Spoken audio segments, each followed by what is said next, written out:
Hello, fellow travelers. Welcome to our space for contemplation. Each of our lives is a unique, epic song. There are soaring notes of triumph, and there are quiet, resonant notes of stillness.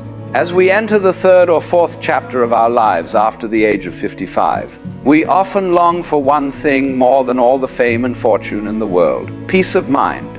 But ironically, it is precisely during this stage, when we have more time to reflect, that the mind most easily falls into its most subtle traps. These are not visible monsters. They are habits of thought, insidious fears that have taken root over decades. They rob us of our present joy and our energy for the future. Today we will not judge, we will not fight. We will simply sit together like old friends, light a candle of understanding, and gently observe these 5 most dangerous mental traps. The first trap, the prison cell of regret.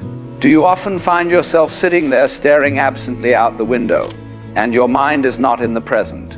It is wandering at a crossroads from 2030 years ago. If only you begin. If only I had chosen that other job. If only I had been brave enough to say those words of love. If only I hadn't missed that opportunity. This is the first trap, and perhaps the most common, the trap of regret. It is like an invisible heavy anchor holding your boat fast while the river of life continues to flow. You want to move forward, but you cannot. Let me tell you the parable of the man who carried stones. In an ancient village, there lived a man named Kaito. He was a good man, but he had a peculiar habit.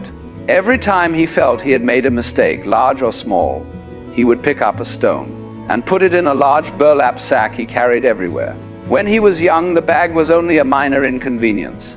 But as he passed 50, then 60, the bag had become a monstrous burden. It pulled his shoulders down, bent his back, and made every step a labor. The villagers, seeing him pass, saw only a stooped back and heard the scraping of stones. One day, a Zen master was passing through. He saw Kaito gasping for breath on the roadside, the bag of stones beside him. The master sat down and gently asked, "Sir, what treasure do you carry in that sack that makes you bear such a heavy load?"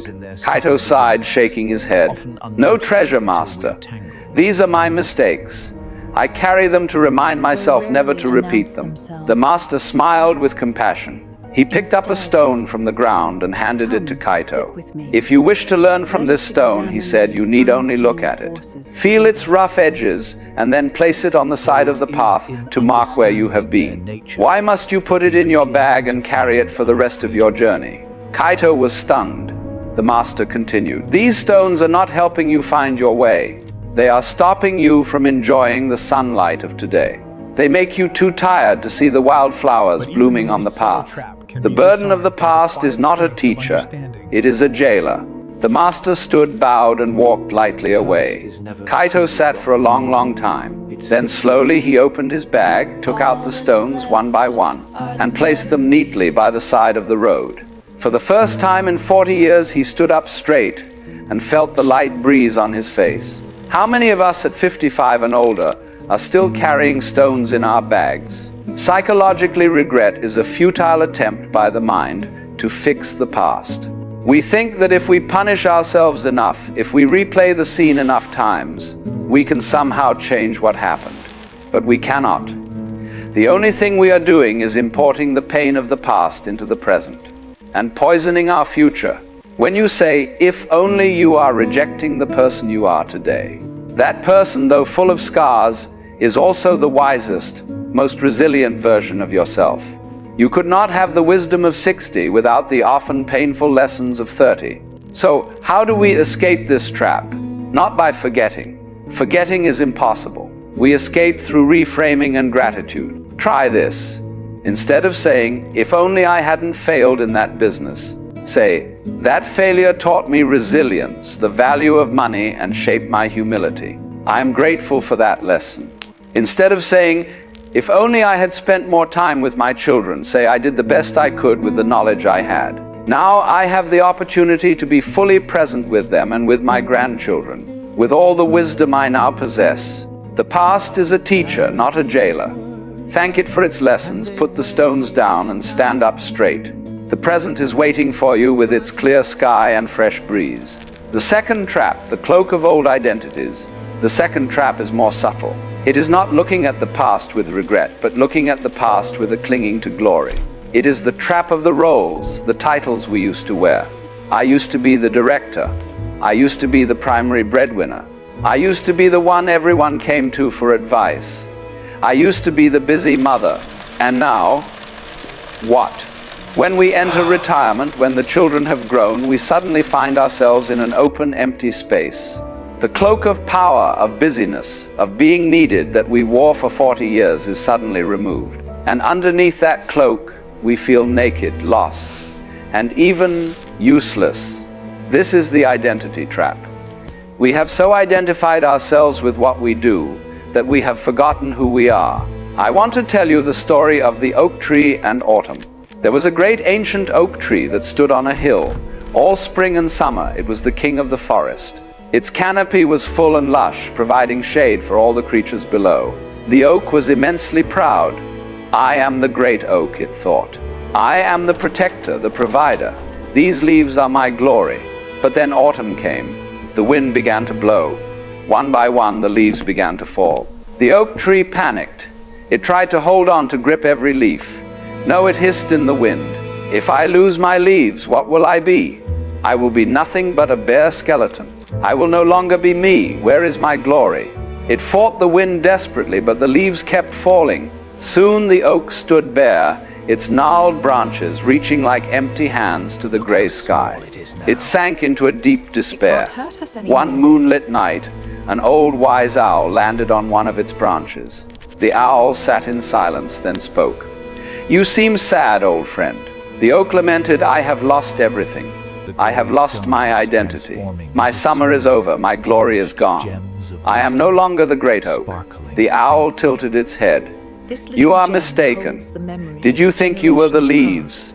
Did you think your glory was only the shade of summer? The owl flew up and circled the oak's massive trunk. Look at your roots, dug deep into the earth, holding fast through 100 storms. Look at your trunk, thick and strong, having endured so many winters. Look at your branches, resilient and reaching for the light. That is who you are. The leaves are merely an expression of a season. They fall so that you can rest. And when spring comes, you will wear a new coat, not because you need it, but because it is the natural cycle. The oak was silent. For the first time, it felt the strength in its deep roots. It understood. It was not the leaves, it was the oak. How many of us are clinging to our summer leaves? Psychologically, this is a crisis of transition from role to soul.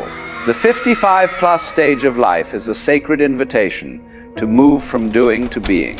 Society glorifies doing.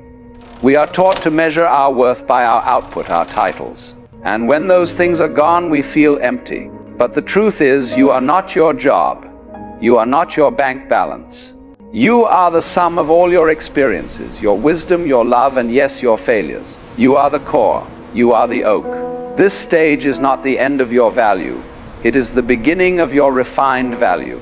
You no longer have to prove anything. You simply get to be. Find joy in things that have no result. The joy of brewing a pot of tea and truly tasting it. The joy of reading a book just because you are curious. You have spent a lifetime building your leaves. Now is the time to nourish your roots. Your glory is not in your past. It is in your solid present being. The third trap, the fog of future fear. We have spoken of the past of regret and of glory. Now let us speak of the trap on the opposite side, the future. This is the trap of anxiety. When we have more free time, an uncontrolled mind will automatically switch to disaster forecasting mode. What if I get sick? What if my savings run out? What if I end up alone? This fear of the future is like a thick fog. You cannot see the path ahead, so you stand still, frozen. The irony is that you are living in a disaster right now to avoid a disaster that might happen in the future. Let me tell you the parable of the two travelers in the fog. Two men, Ann and Bin, were on a pilgrimage up a high mountain. Halfway up, a thick fog rolled in. They could not see more than one step in front of them, and immediately panicked. We're lost, he cried. We will fall. We must turn back. He sat down on the ground and refused to move. Bin also felt fear.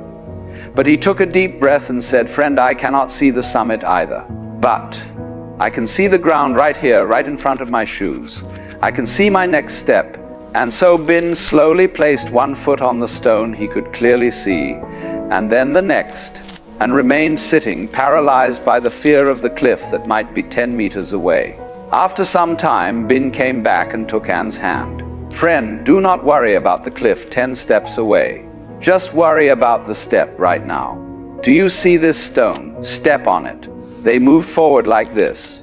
One step, then the next. They were no longer paralyzed. After several hours, the sun burned away the fog.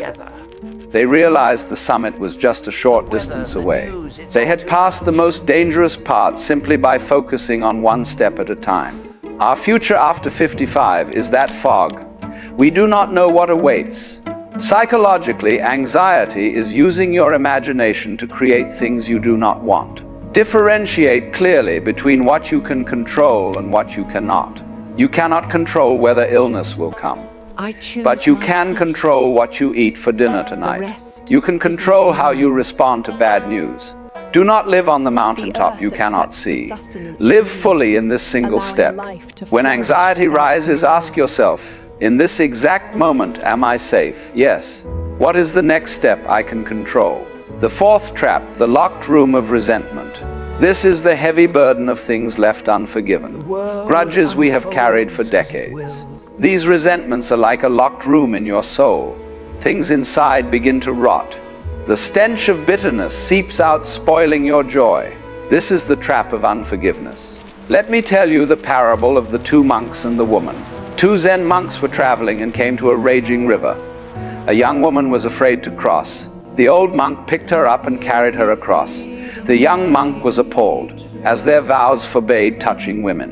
Hours later, the young monk burst out, "Master, how could you carry that woman? It broke our vows." The old monk replied, "Son, I put that woman down by the riverbank hours ago. Why are you still carrying her? How many events are we still carrying that we should have put down long ago? Resentment is a poison we drink ourselves, hoping the other person will die. Forgiveness is a gift you give to yourself. It is freeing yourself from the past. It means you choose to let go of your right to be angry. You do it so you can breathe fresh air." The fifth trap, the closed for business sign. This is the trap of rigidity. My time has passed. I'm too old to learn.